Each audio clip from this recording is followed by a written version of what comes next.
आप देख रहे हैं टाइम्स 18 न्यूज यूपी। मैं विवेक अर्कवंशी इस समय फिर से पलिया में ही है और आज हम ऐसी शख्सियत से आपको मिलवाने जा रहे हैं जो अब इस समय किसी परिचय का मोहताज नहीं है।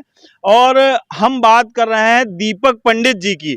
यूपी खबर हिंदी करके इन्होंने एक यूट्यूब चैनल और फेसबुक पर इनके लगातार लाइव हैं और इस समय ट्रेंडिंग पे चल रहे हैं। लोग इनको सुन रहे हैं, पसंद कर रहे हैं। हमारे साथ सीधे दीपक पंडित जी जुड़े हैं, हम इनसे बात करेंगे, दीपक पंडित जी से जानेंगे उन्होंने कैसे इसकी शुरुआत की, क्या विचार आया। हमारे साथ दीपक पंडित जी हैं, हम बात करते हैं। दीपक जी नमस्कार। नमस्कार विवेक जी, बहुत बहुत धन्यवाद आपका जी जगह देने के लिए। दीपक जी, हम ये जानना चाहेंगे, शुरुआत आपसे इसी बारे में पूछेंगे कि दीपक पंडित कौन है। दीपक पंडित 135 करोड़ की आबादी वाले देश का एक आम नागरिक है जो देश के लोकतंत्र और लोकतांत्रिक व्यवस्था में गहरी आस्था रखता है। हम दीपक पंडित को अगर हम डिफाइन करना चाहेंगे तो पूरी तरीके से कैसे डिफाइन करें? दीपक पंडित जी अक्टूबर 2021 से पहले क्या थे और अब क्या है? अब उनको क्या लगता है, क्या बदलाव आया उनके जीवन में? पहले तो आप परिचय दीजिए अपना, कहाँ से हैं आप, कैसे शुरुआत की आपने? देखिए, जहाँ तक परिचय की बात है तो मैं कोई खास व्यक्ति नहीं हूँ, एक आम व्यक्ति हूँ और यहाँ नहीं, ये आप निर्धारित नहीं करेंगे, ये जनता निर्धारित, दर्शक निर्धारित करते हैं। इस समय आप खास हैं। चलिए, ये उनकी मोहब्बत है, ये उनका हम पर अटूट भरोसा है जो मैंने पिछले कुछ सालों में मेहनत करके हासिल किया और उनको लगा कि ये दीपक पंडित उनकी बात को सही मंच तक पहुंचा सकता है, तो ये उनका प्यार है और आशीर्वाद है। तो मैं इसका श्रेय मैं स्वयं नहीं लेना चाहता हूं, ये उन लोगों की दूरदर्शिता है कि उन्होंने मुझ में ऐसा कुछ देखा। मैं गोला विधानसभा का पड़रिया गांव पड़ता, वहां से किराए का मेरा घर है, मेरा पास मेरा निजी घर नहीं है, मैं किराए के घर में रहता हूँ। छोटा सा परिवार है और 10-12 साल से मैं पलिया बस यूनियन में एज ए सहायक प्रबंधक के रूप में काम करता था। लेकिन जब से किसान आंदोलन आया, मैं किसान आंदोलन में गया और मैंने देखा वहाँ से जो मुझे एक चीज़ खास देखने को मिली कि जो सोशल मीडिया पे दिखाया जा रहा था वो कुछ दूसरा होता था, लेकिन जो नेशनल मीडिया दिखा रही थी वो कुछ उससे अलहदा दिखा रही थी। किसानों की असल जो समस्याएं थी, उनकी जो जेन्युइन मांग थी, उनको सोशल मीडिया दिखाता था, वहीं नेशनल मीडिया इसको तोड़ मरोड़ करके दिखाते थे। तो मुझे लगा कि अगर मैं भी सोशल मीडिया में आता हूँ और लोग जो ज़मीन पर जुड़े हुए लोग, जो ज़मीन से जुड़ा हुआ व्यक्ति हो, हम उनकी समस्याओं को अगर शासन प्रशासन के सामने रखने का प्रयास करते हैं तो एक तरफ तो इनकी समस्याओं का निस्तारण होगा और लोगों को एक मंच मिल जाएगा। एक आम आदमी नेशनल मीडिया तक नहीं पहुंच पाता है, लेकिन सोशल मीडिया जब आम आदमी के पास होती है तो सोशल मीडिया के माध्यम से आम आदमी अपनी बात कह पाता है। सशक्त माध्यम है सोशल मीडिया। मिलियन व्यूज आपके कहीं कहीं वीडियोज ऐसे हैं, कई मिलियन व्यूज आए हैं उन वीडियो पर। किक हम फिर से पूछेंगे, आपने हालांकि बता दिया है, किक कैसे मिली इस चीज की शुरुआत करने में? आपको कहां से प्रेरणा मिली कि इस चीज को शुरुआत की जाए? जैसे कि हम जानते हैं आप पहले से भी समाज सेवा में आगे रहते थे, लोगों की मदद करने का प्रयास करते थे। यहाँ कब से किक मिली और उसके बाद क्या दिमाग में आया कि आपने ये चैनल चालू किया? देखिए, मैं साहित्य से जुड़ा हुआ व्यक्ति हूँ, कवि सम्मेलन में करता था और तो इसलिए माइक पर बोलने में मुझे पहले से अनुभव था। किक मुझे किसान आंदोलन से मिली और पिछली भारतीय जनता पार्टी की जो सरकार थी उत्तर प्रदेश में, केंद्र में जो अभी है, वहाँ से मुझे 2 शब्द मिले। प्रधानमंत्री जी ने कहा था आपदा में अवसर, तो मुझे लगा कि ये किसानों के लिए एक बड़ी आपदा है और मेरे लिए अवसर है कि हम इनकी समस्याओं को एक बड़े मंच पर रख सकें। तो मैंने उस आपदा के अवसर को शब्द का इस्तेमाल किया। और दूसरी तरफ जो उत्तर प्रदेश के यशस्वी मुख्यमंत्री रहे योगी आदित्यनाथ, इन्होंने भी एक शब्द में कहा था कि जो जिस भाषा में समझे उसको उस भाषा में समझाओ।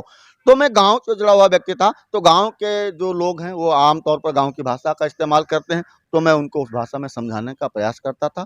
बस इससे ज़्यादा मेरे लिए और कुछ नहीं था। हम आपको बता दें, दीपक जी की जो शैली है, इनके एक्सेंट के लोग कायल हैं। जिस तरीके से वीडियो ये करते हैं, खबरें करते हैं, लोगों की बात पहुंचाते हैं, उनसे जुड़ाव कर जिस आदमी से ये बात करते हैं उन्हीं के रंग ढंग में ढल जाते हैं। अगर गांव के आदमी से बात करते हैं तो उसी की भाषा में, अगर वो जमीन पे बैठा है तो जमीन पे बैठ के ये बात करते हैं। ये विचार कैसे आया कि यूनिक ट्रेंड स्टार्ट किया जाए कि जो जहां से है उसी तरीके से उससे ये बात तो करें? मैंने प्रधानमंत्री मोदी जी से सीखा कि अच्छा। जब पंजाब गए तो पगड़ी बांध ली, गुजरात गए तो साफा लगा लिया, किसान के घर गए तो वहाँ किसान हो गए, बनारस में गए तो डमरू बजाने लगे। और कहीं कहीं गए सफाई कर्मियों के साथ गए तो उनके पैर धोने लगे। तो मैंने देखा कि वो जिस तरीके से जहाँ जहाँ गए वो ढलते गए। मुझे लगा कि जब लोग इनको पसंद करते हैं तो मुझको भी पसंद करेंगे। और मैं वास्तविकता में गाँव से जुड़ा हुआ व्यक्ति हूँ। मेरे पास 4 बीघे ज़मीन है, किराए का घर है, तो मेरे लिए सब नई बात थी, लेकिन मैंने वहाँ से सब सीखा। अक्टूबर 2021 में आप प्रकाश में आए, आपके वीडियो पसंद किए जाने लगे। अक्टूबर 21 और अब में क्या फर्क महसूस कर रहे हैं? मैं तब भी लोगों के लिए काम करता था, आज भी लोगों के लिए काम कर रहा हूं, और जीवन में जब तक जीऊंगा मैं सिर्फ लोगों के लिए काम करूंगा। मेरा कलम और मेरा कैमरा सदैव सत्ता के खिलाफ था, सत्ता के खिलाफ रहेगा। हमको आती जाती सरकारों से क्या लेना।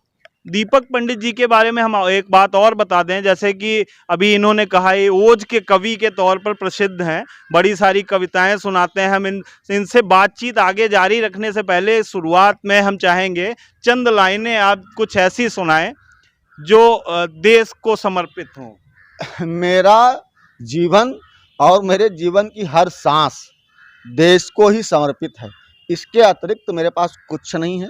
और रही बात कुछ सुनाने की, तो मुझे नहीं लगता कि ये माहौल सुनाने वाला है। हम अभी तो माहौल सुनाने वाला 10 मार्च के बाद आने वाला है, तब कुछ कहा जा सकेगा और सुना जा सकेगा।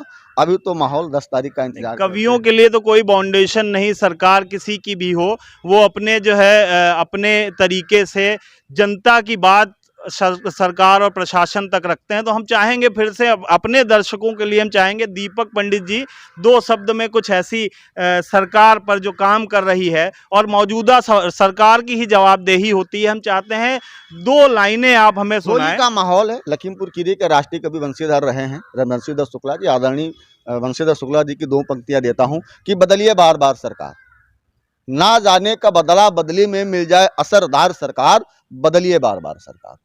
अच्छा, अगर हम पूछें दीपक पंडित जी से, ना पत्रकार के तौर पर, ना ही किसी पर्टिकुलर फर्म में काम करने वाले के तौर पर, हम एक आम आदमी की तरह अगर हम दीपक पंडित जी से बात करें तो इस सरकार को कैसे देखते हैं आप? सरकार को अच्छा देखते हैं, अच्छा काम कर रही है। अब अच्छा काम कर रही है और देखने में दोनों में अंतर है। नहीं, वही तो आप थोड़ा खुल के बताएं। आप प्रसिद्ध हैं इसके लिए। मेरा बेटा है तो मैं कहूंगा अच्छा है, लेकिन वो क्या कर रहा है ये मोहल्ले वाले लोग बताएंगे। नहीं, हम इसीलिए सरकार ने अच्छा किया है तो उसका निर्णय 10 मार्च को आ जाएगा। नहीं, इसीलिए हम आपसे खुलकर चाहते हैं 10 मार्च के बाद तो मामले क्लियर हो जाएंगे। अभी आप हमें बताएं कि क्या लगता है बीजेपी सरकार क्या कर रही है?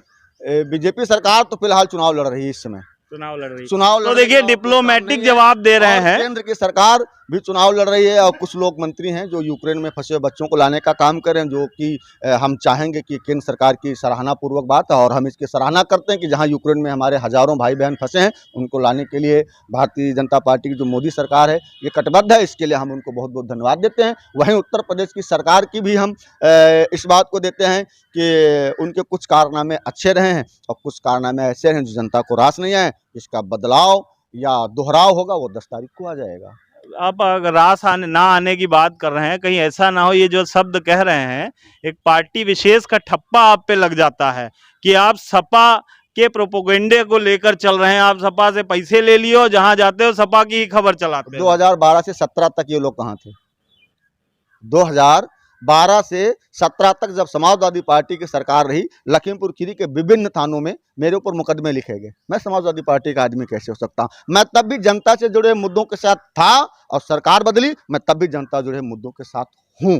कोविड काल में हजारों लोग लखीमपुर खीरी में मर गए, आज मेडिकल कॉलेज बनवाने की बात करते हैं, इनको शर्म आनी चाहिए। लखीमपुर खीरी में बना हुआ ट्रामा सेंटर, उसको ये चालू नहीं करवा पाए कोविड काल में, लोगों को ऑक्सीजन नहीं दे पाए। मैं स्वयं वहां से आकर के लोगों की जिंदगियों के लिए एक एक सांस यहाँ गुरुद्वारे में बैठकर मैं मांगता रहा लोगों से। तब ये लोग कहाँ थे? आज आपके पास हॉस्पिटल है, पिछले 7 साल से इनकी सरकार है, राज्य से लेकर के केंद्र तक। लखीमपुर खीरी के जिला अस्पताल में एक दिल का डॉक्टर नहीं है और बात दिल जीतने की करते हैं। आपका पलिया बना हुआ है, पलिया के बस स्टैंड इतना बड़ा है, हजारों लोग यहाँ पर आते जाते हैं। आपके चौराहे पर एक मूत्रालय नहीं है, एक सार्वजनिक शौचालय नहीं है। इनको शर्म नहीं आती है इस बात को लेकर के कि यहाँ पर हजारों माताएं बहनें आती हैं, नेपाल से लेकर दिल्ली मुंबई हरियाणा तक लोग यहाँ से आवागमन करते हैं। एक सार्वजनिक शौचालय नहीं जहाँ पर कोई खड़ी होकर के हमारी बैठ के माँ बहन कोई पेशाब कर सके, हमारा कोई भाई जाकर के खड़ा होकर के पेशाब कर सके। बात करते हैं कि उन्होंने समाजवादी पार्टी पर आरोप लगाते हैं कि उन्होंने शमशान उसको बनवाया, कब्रिस्तानों को बनवाया। आए कोई 5 में काम गिना दो जिसका जनता को सीधा हिसाब मिल रहा हो। आज देखिए उठा के सांड पटक देता है। ये किसकी व्यवस्था? आप बताइए, आपने गौशाले बनवाए तो ये आवारा पशु बाहर क्यों है? और आवारा पशु बाहर हैं तो गौशाले कहाँ हैं? और जहां गौशाले हैं वहां से जो आप रसद उनको दे रहे खाने का, वो कहाँ है? और वहां नहीं है तो कौन खा गया? नहीं, हम आपको रोकेंगे। आप शुरुआत करते हैं। आपने कहा कि कोविड के टाइम में ऑक्सीजन की कमी थी। सरकार कह रही है कि कोविड से कोई मौत नहीं हुई। सदी का सबसे बड़ा झूठ सरकार ने संसद में आकर के कहा है कि ऑक्सीजन की कोई कमी नहीं थी। दूसरी चीज आप कह रहे हैं गौशाला, कह रहे हैं भाजपा वाले कहते हैं कि गौशाला हमने बनवाई 2012 से 17 के बीच में, खुले जानवर जो है रोडों पर, छुट्टा जानवर 10 लाख घूम रहे थे। हमारी सरकार में वो बचे हैं और सपा सरकार में वो स्लाटर में जाके काट दिए जाते थे। आज चलिए हमारे साथ देखिए चल के आप, हम आपको दिखाएं अगर आप चलने को तैयार हो। विधानसभा धौरहरा में रमिया भेड़े गांव पड़ता है, 300 से 400 जानवर वहां मरे पड़े हुए हैं। कौन जिम्मेदारी लेगा इनकी? आप यहां से लखीमपुर जाएं, आपको दर्जनों जानवर सड़कों पर बने मिल जाएंगे। ये कैसे मर रहे हैं? ये व्यवस्था है, धीरे धीरे सुधरेगी। 5 साल लग गया, वो तो जनता जवाब देगी। कह रहे 5 आगे 10 मार्च के बाद हम इसको सही कर देंगे। 10 साल अभी तक कहाँ थे? मोदी जी भी कह रहे हैं धीरे धीरे सब कुछ होता है। धीरे धीरे सब कुछ होता, तो जनता भी धीरे धीरे इसका हिसाब दे रही है।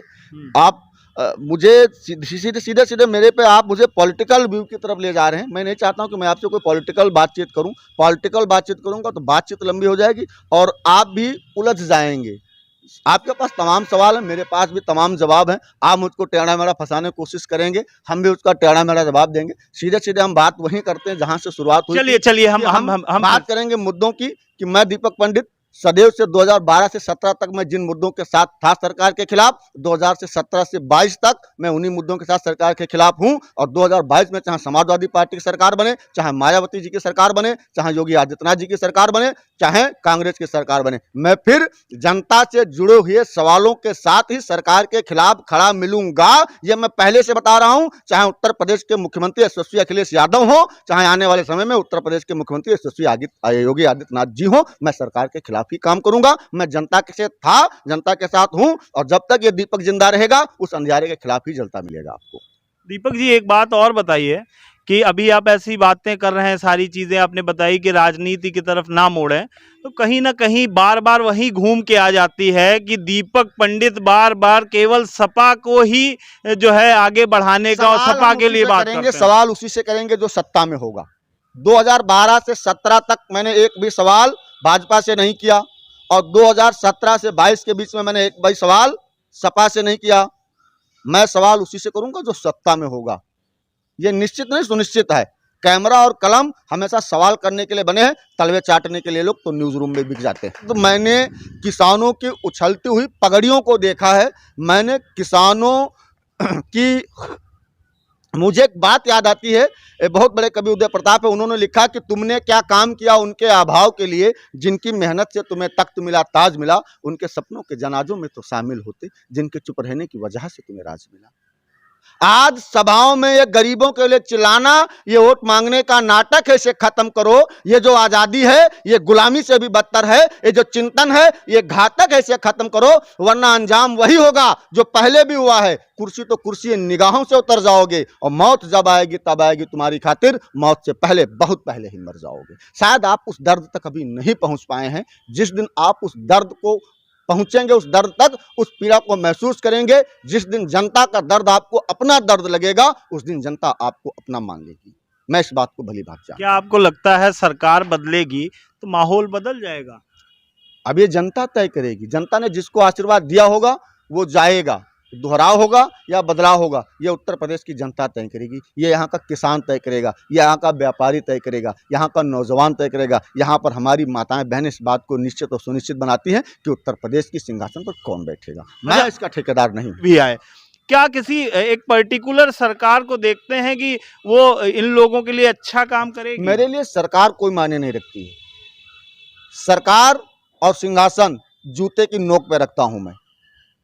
होंगे वो बादशाह अपने पद का गुमान सर पर रखें, हम तो केवल अल्लड़ फकीर सिंहासन ठोकर पर रखें। इनकी अहंकार की चादर का विन्यास बदल भी सकते हैं और अगर हमने अंगड़ाई ले ली, इतिहास बदल तो सकते हैं। मैं सदैव अपने समाज की विसंगतियों के विरुद्ध खड़ा हूं। समाज के अंदर जो बुराइयां हैं मैं उनके खिलाफ खड़ा हूं। अपने देश के जवानों के साथ हूं, अपने देश के किसानों के साथ हूं, अपने समाज के व्यापारी भाइयों के साथ हूं, अपनी माताओं बहनों और उनके वजूद के साथ खड़ा हूं। मैं कभी ना सरकार के साथ था, ना हूं और न जीवन में कभी सरकारों के साथ खड़ा रहूंगा। मैं सरकारी पत्रकार नहीं हूं, मैं जनता की आवाज हूं।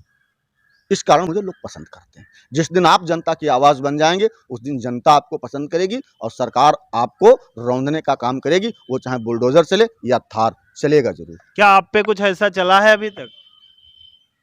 एक कहावत है कि जनता की रोके राह, समय में ताव कहाँ, या उधर चाह या जिधर चाहती देश उधर ही चलता है। अभी वो कलम और वो स्याही नहीं बना है जिससे दीपक पंडित के ऊपर सजा लिखी जा सके। मैं जनता की आवाज हूं, जनता की बात करता हूं और इनकी आवाज उठाते उठाते अगर हमें शहादत प्राप्त होती है तो ये मेरा सौभाग्य होगा। और मैं चाहता हूं कि मेरा बेटा भी पढ़ लिख कर कोई IAS PCS ना बने, वो भी छोटा दीपक पंडित बने, क्योंकि हम जमीन से जुड़े हुए आदमी हैं। हम जमीन से जुड़े हुए व्यक्तियों की बात करते हैं। हम सांसद, विधायक, मुख्यमंत्री और प्रधानमंत्रियों के दरवाजों पे अपने स्वाभिमान को गिरवी ना आज तक रखने गए हैं और ना कभी वहां पर अपने स्वाभिमान को गिरवी रखने जाएंगे। मेरा स्वाभिमान सिर्फ मेरा स्वाभिमान नहीं है, मेरे साथ जो मेरे लाखों फॉलोवर्स हैं, जो लाखों व्यूवर्स हैं, उनका स्वाभिमान मेरा स्वाभिमान है, उनका मान सम्मान मेरा मान सम्मान है। दीपक पंडित का कोई निजी मान सम्मान नहीं था और ना है और ना ही जीवन में रहेगा।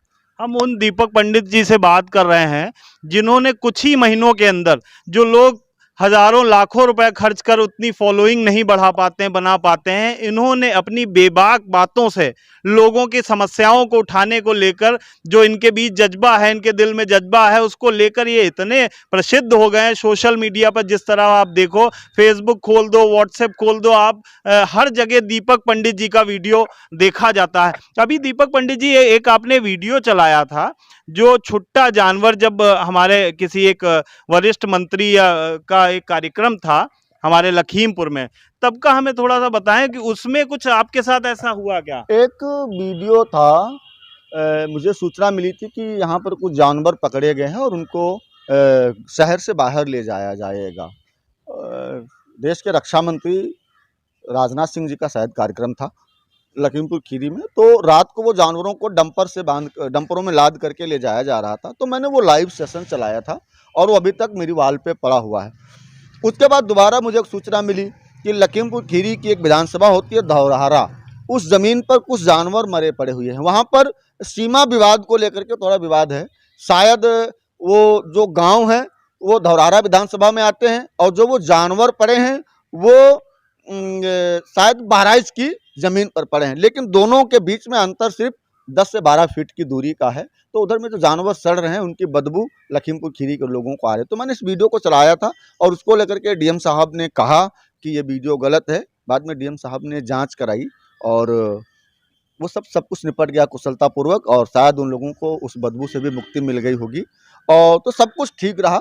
और डीएम साहब को मेरे प्रति शायद किसी ने गलत जानकारी दे दी थी, राजनीतिक दबाव हैं तमाम तरीके के, लेकिन वो सब सुलझ गया है और उनका जो आदेश है मेरे लिए सिरोधार्य है। अच्छा, अब इसी पे बात करेंगे। अब लगातार सत्ता जो शासन है, सरकार है, उसके खिलाफ बोलते हैं आप, जैसे कि अभी बता भी रहे थे कि सरकार कोई भी आए, हमारा काम वही रहेगा, लोगों की समस्याओं को उठाने का। तो इस बीच अब लगातार सरकार के खिलाफ बोल रहे हैं और ऐसा कहा जाता है कि इस सरकार में जो इस तरीके के काम करते हैं उन पर एक तरीके से पाबंदी लगाने का प्रयास किया जाता है। तो आप पे भी ऐसे दबाव पड़े कि ये सब छोड़ दो, हमारी तरफ आ जाओ? दबाव डायरेक्ट तो मैं किसी ने मुझे फ़ोन नहीं किया पार्टिकुलर, लेकिन लोगों का फ़ोन आया, लोगों ने कहा कि ये सब गलत है, आप कमियों को दिखाते हो, आप अच्छाइयाँ नहीं दिखाते हो। तो हमने कहा जिस दिन आप इन कमियों को दूर करने का प्रयास करेंगे हम अच्छाइयाँ भी दिखाएंगे। और हमारा भी यही सवाल था, हमें भी आप बताइए कि आपने अच्छे वो कौन से काम किए हैं। मैं लगातार 5 काम ही तो पूछ रहा था, जब वो 5 काम नहीं गिना पा रहे हैं तो हम क्या करेंगे। आप लखीमपुर खीरी में देखिए, निघासन, पलिया और श्रीनगर का कुछ हिस्सा, धौरहरा, ये 4 विधानसभाएं ऐसी हैं जो बाढ़ग्रस्त हैं। यहाँ पर आज भी ऐसे किसान हैं जिनको उनकी फसलों का आज तक मुआवजा नहीं मिल पाया और ऐसे लोगों को मुआवजा मिल गया जिनका फसली नुकसान नहीं हुआ। ऐसे लोगों को मुआवजा मिल गया जिनका फसली नुकसान नहीं हुआ, और जिनका फसली नुकसान हुआ उनको आज तक मुआवजा नहीं मिल पाया। तमाम पात्र लोगों को लाभ मिल गया और तमाम तमाम अपात्रों को लाभ मिला है, और तमाम पात्र अभी भी वैसे ही घूम रहे हैं। तो हम जो कमियां हैं उनको दिखाने का प्रयास करते हैं, जो वाजिब लोग हैं जो उन तक जाने का काम करते हैं, जो पात्र लोग हैं उनकी समस्याओं को दिखाने का काम करते हैं। हम नहीं चाहते हैं कि हमारी कलम सरकारी दरबार में जाकर के नतमस्तक हो जाए। हम आपको भी सुझाव देते हैं अर्कवंशी जी कि आप जनता की आवाज़ बने, न कि सरकारी पत्रकार बने। दीपक जी, एक बात बताइए, आप लगातार क्षेत्र का दौरा करते रहते हैं, लखीमपुर खीरी तो आपका गृह जनपद भी है और लगातार घूमते हैं, उसके अलावा भी आप गैर जनपदों में भी जाते रहते हैं।